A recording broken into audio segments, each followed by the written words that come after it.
They say every child remembers the first time they feel invisible. For me, it was the night I danced in the school auditorium wearing a torn, borrowed tutu. I was 10. The crowd clapped, my teacher cried, and even the principal said I had something special. But in the third row, my parents sat stiff and unimpressed. No smile, no applause, just folded arms and that all too familiar look, disappointment wrapped in silence. My name is Kelly Monroe, and I was born in a house where feelings weren't discussed, they were denied.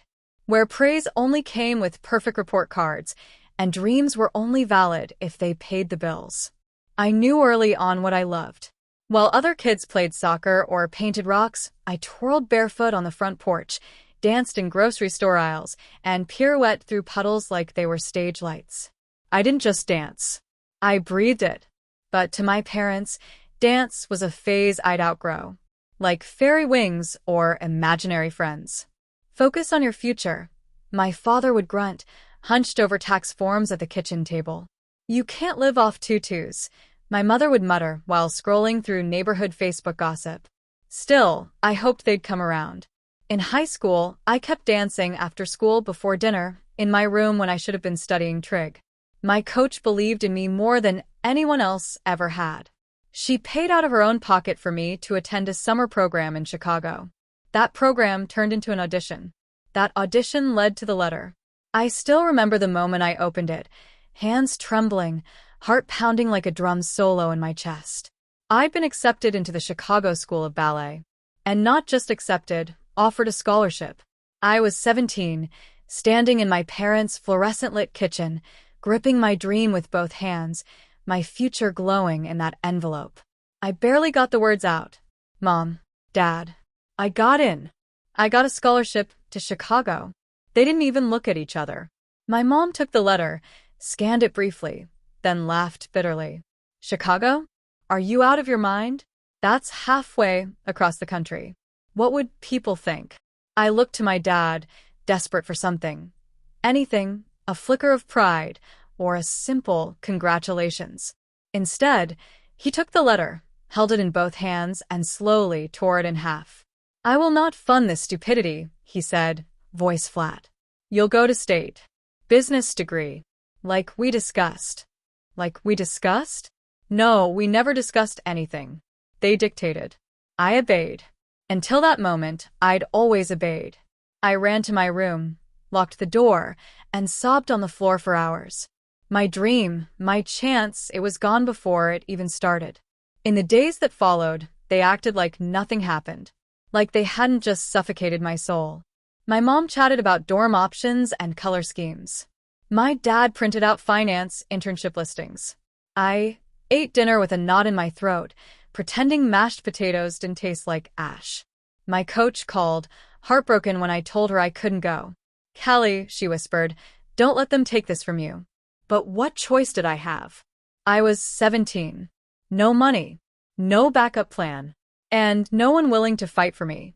So I buried it. I enrolled in business school just like they wanted. I smiled in family photos. I shook hands at career fairs. I pretended to care about marketing strategies and growth metrics while my soul shriveled in silence. But some things don't die easy. Every night after classes, when my roommates thought I was asleep, I danced. Quietly, in the dark. I'd press my feet into the cold floor, close my eyes, and remember what it felt like to move without shame. It wasn't much, but it kept me breathing. People think control comes in the form of rules or punishment. But in families like mine, control comes wrapped in guilt, in silent expectations, in that constant, crushing fear of disappointing the only people who are supposed to love you unconditionally. What they never realized, though, is that while they crushed my dream, they also ignited something else. A quiet rebellion. A whisper in the back of my mind that refused to go away. One day, I will show them. Not just that I could do it, but that I could do it without them. And that, right there, is when the real story began. I wish I could tell you I left right after that heartbreak and chased my dreams anyway. But life's not a movie, and I wasn't a fearless heroine, not yet. So I played the part they wrote for me. Business college became my cage. Clean, polished, and lined with gold-trimmed expectations.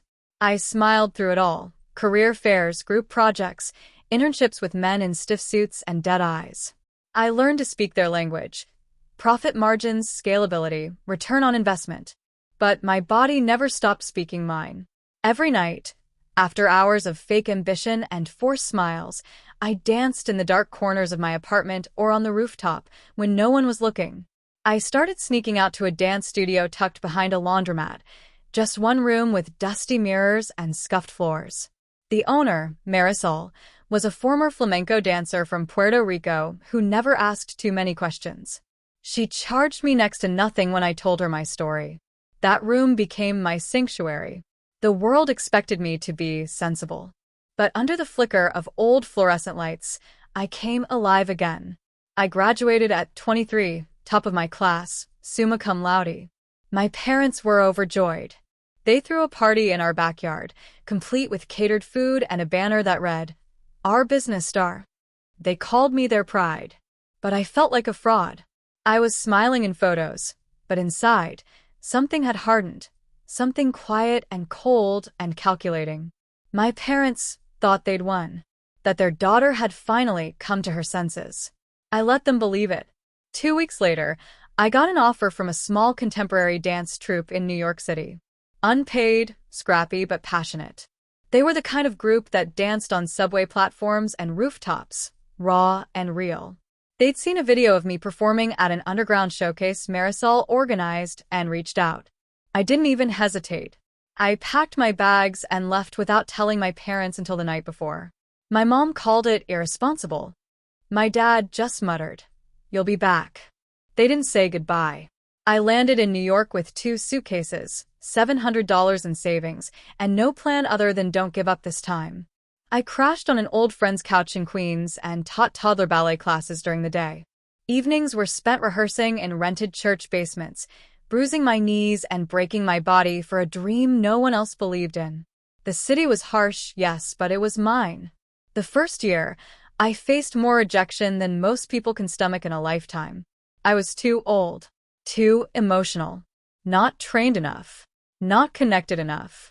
But every no just fueled me. Every closed door made my resolve louder. Eventually, one door opened. A local choreographer named Jace saw me perform in a community art festival in Harlem. He said I danced like I had nothing left to lose. He invited me to join his next showcase. No promises, no pay, but a platform. That show changed everything. Afterward, a woman in a tailored coat approached me. She was from a mid-tier company looking to diversify its performers. They offered me a part-time spot on their next tour. It wasn't the Chicago School of Ballet, but it was something. And for the first time in years, I felt seen, not by my parents, but by myself. I was finally becoming the woman I had once imagined in my bedroom mirror. Then my phone rang. It was my father. My mother had collapsed in the driveway. Stroke. Mild, but enough to shake their carefully curated world. I froze.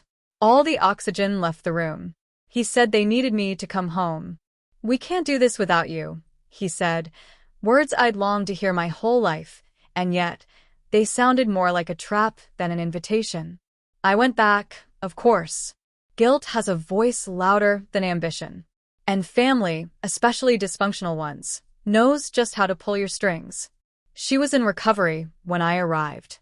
Fragile, pale, but still managing to criticize the hospital food. My father hovered near her bed like a ghost, the same man who tore up my acceptance letter, now asking me if I'd consider moving back, just for a little while. And like a fool, I considered it.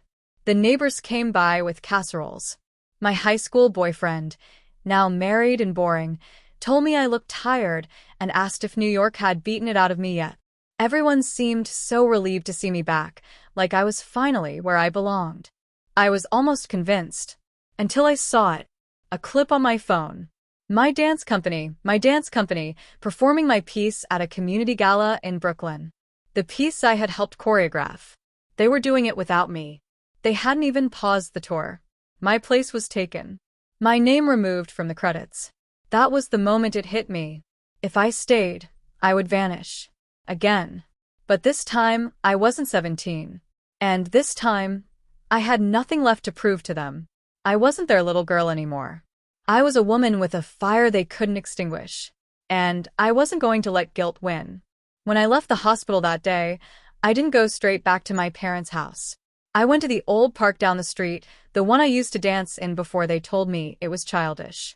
I sat on the same rusted bench, staring at the kids playing tag, and I asked myself a question I hadn't dared speak out loud. Was I really going to give up my life again? The guilt was thick. It clung to my skin like humidity. Every look from my father, every weak smile from my mother, every casserole dropped off by old neighbors, it all said the same thing. Good daughters come home. But what they didn't understand was that I had come home. And there was nothing here for me except old versions of myself they kept trying to resurrect. My mom started weaponizing her illness almost immediately. Can you take me to my appointments? I don't want the nurse. I want you. You know, your cousin stayed home to help her father. She didn't just run off chasing hobbies. She never said the word dance.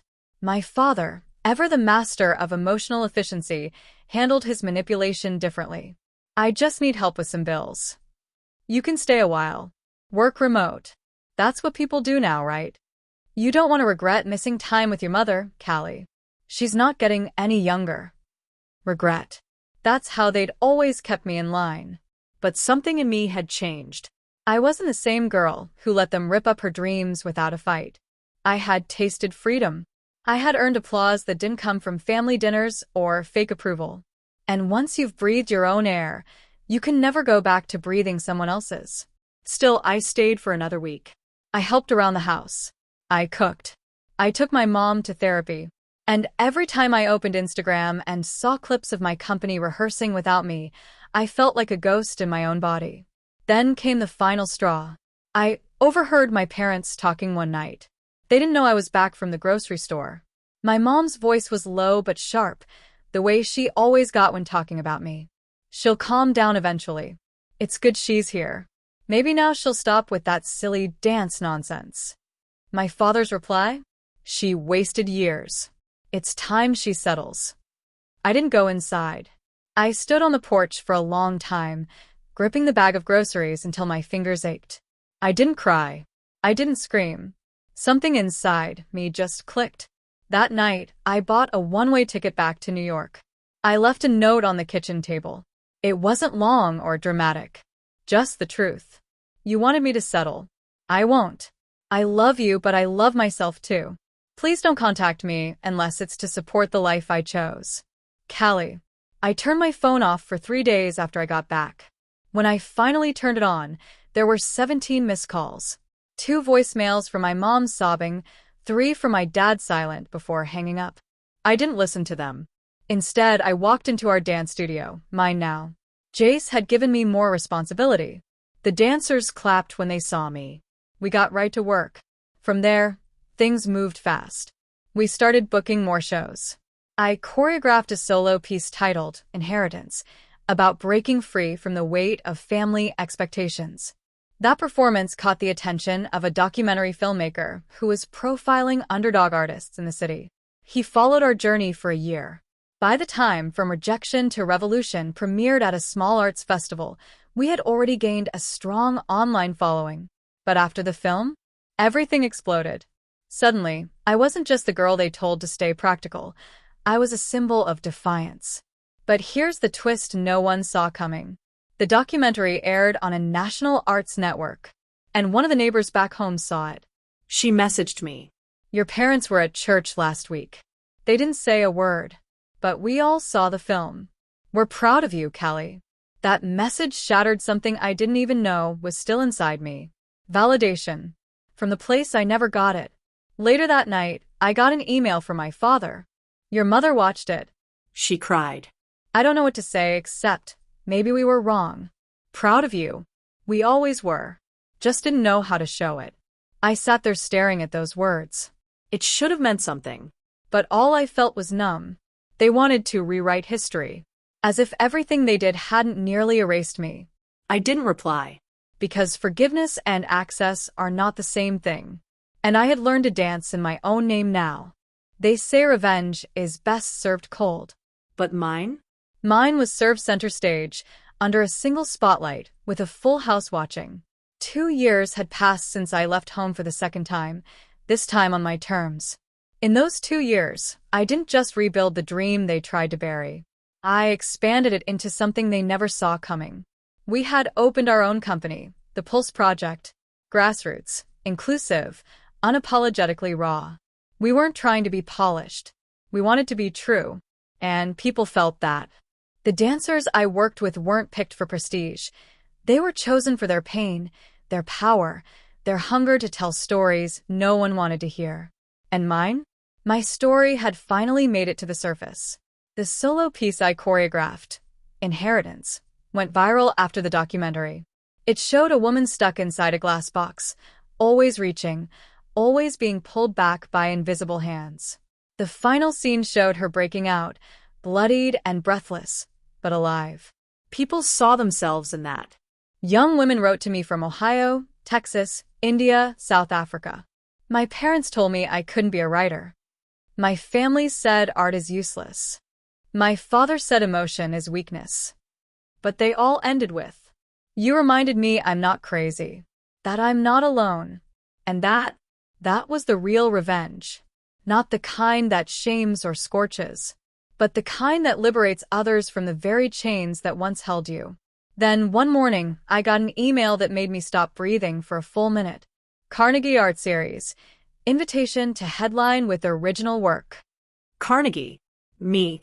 We worked like animals for weeks. Rehearsals ran into the night. The city was blistering cold that February, but inside that old studio with peeling walls, we were on fire. Opening night, I stood backstage as the crew lowered the lights. My stomach twisted, not with nerves, but with something else. Closure. I had sent an invitation. Not out of obligation, but intention. And yes, my parents came.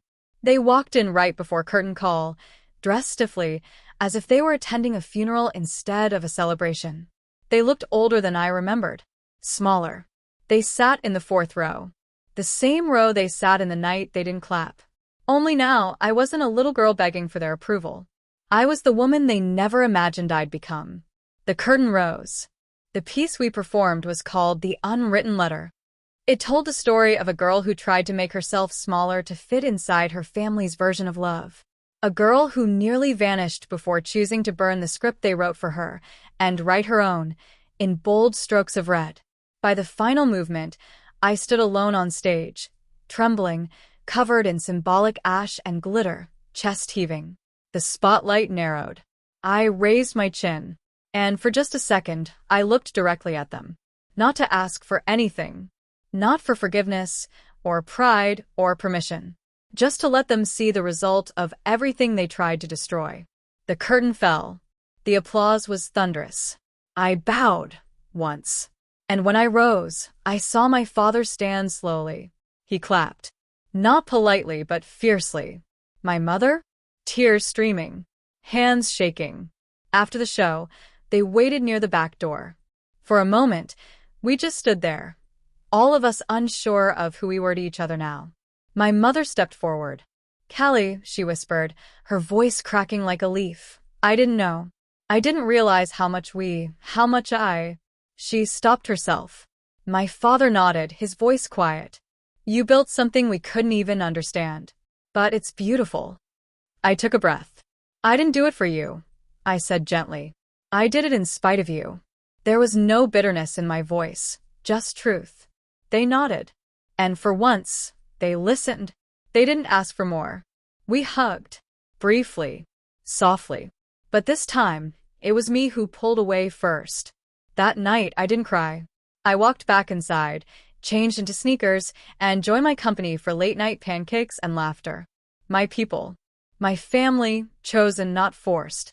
Because sometimes, revenge isn't burning their house down. Sometimes, it's building your own kingdom where their rules don't apply.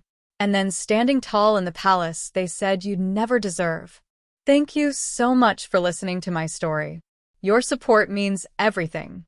If this story touched you or made you think, please subscribe to our channel for more real, powerful stories.